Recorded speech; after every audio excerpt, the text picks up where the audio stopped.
गोंदिया में धान बोनस की मांग को लेकर हजारों किसानों ने ट्रैक्टर रैली निकाली। किसानों ने ट्रैक्टर लेकर जिला कलेक्टर कार्यालय पहुंचकर मुख्यमंत्री देवेंद्र फडणवीस के नाम जिला अधिकारी को ज्ञापन सौंपा। किसानों का कहना है कि बोनस देने का आश्वासन मिलने के बावजूद अब तक ठोस निर्णय नहीं हुआ है। किसानों ने सरकार से जल्द बोनस घोषित कर उनका हक दिलाने की मांग की।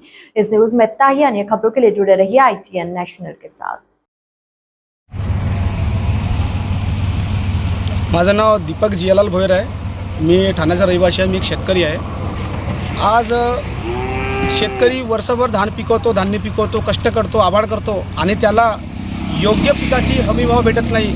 त्याला शासनाची जी धोरण आहे फक्त शासनाकडून आश्वासनं भेटतात आणि आता शेतकरी हा आश्वासनाची तोकडी त्यांच्यावर भारी झालेली आहे आणि आता शेतकरी आवाज उठवत आहे। आणि आज आम्ही दिनांक 25/8/2026 आज ठाण्यापासून गोंदिया जिल्हाधिकारी कार्यालयाला आपण ट्रॅक्टर मोर्चा नेत आहोत।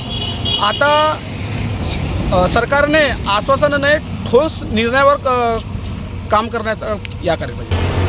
जे शासनाने जे शेतकऱ्याला बोनस जी बोलले होते, बोनस देऊ असं बोलले होते आणि आजपर्यंत त्या बोनसवर बोनस देण्याचा मागे सरकारने निर्णय घेतलेला नाही आणि त्या निर्णयाला अनुषंगाने आज आपण ट्रॅक्टर मोर्चा जिल्हाधिकारी कार्यालय गोंदिया येथे नेत आहोत। तर शासनाला आपल्याशी एकच नम्र विनंती आहे की शेतकऱ्यांना आश्वासनं नको, निर्णय पाहिजे। मोर्चा काढण्यात येतो। आज दिनांक 25/8/2026 सर्व शेतकरी बंधू जिल्हाधिकारी कार्यालय यांच्यावर धडक मोर्चा काढण्यात येत आहे।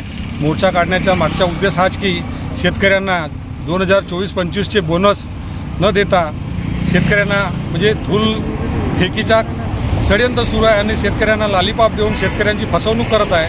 जर यानंतर शेतकऱ्यांना अगर बोनस यावेळेस दिला नाही 2024-25च्या आणि 26मध्ये आपण शेतकऱ्याची ताकद काय आहे हे आपण दाखवून देण्यासाठी आम्ही जिल्हाधिकारी कार्यालयाला आम्ही धडक मोर्चा ट्रॅक्टर मोर्चा काढलेला आहे। तरी पण आम्ही बाकी शेतकरी आम्ही शांत बसणार नाही एवढी आम्ही ग्वाही देतो आणि याच्यानंतर आम्ही जे आमचे अधिकार आहेत आम्ही ते आपले अधिकार घेतल्याशिवाय राहणार नाही। कारण की शेतकरी म्हणून शेतकरी राहिला नाही तर आज शेतकऱ्याचा प्रत्येक व्यक्ती, प्रत्येक मुलगा मुलगी सून हे शिकलेली आहे आणि आपले हक अधिकार काय आहेत हे जाणून घेण्यासाठी आम्ही जिल्हाधिकारी कार्यालयांना एक बजावून सांगण्यासाठी आम्ही एक नोटिफिकेशन देण्यासाठी आणि त्यांच्या माध्यमातून सरकारला जागं करण्यासाठी आम्ही कलेक्टर ऑफिस येथे 25/8/2026 आम्ही सर्व शेतकरी ट्रॅक्टर मार्चला घेऊन आम्ही येत आहोत।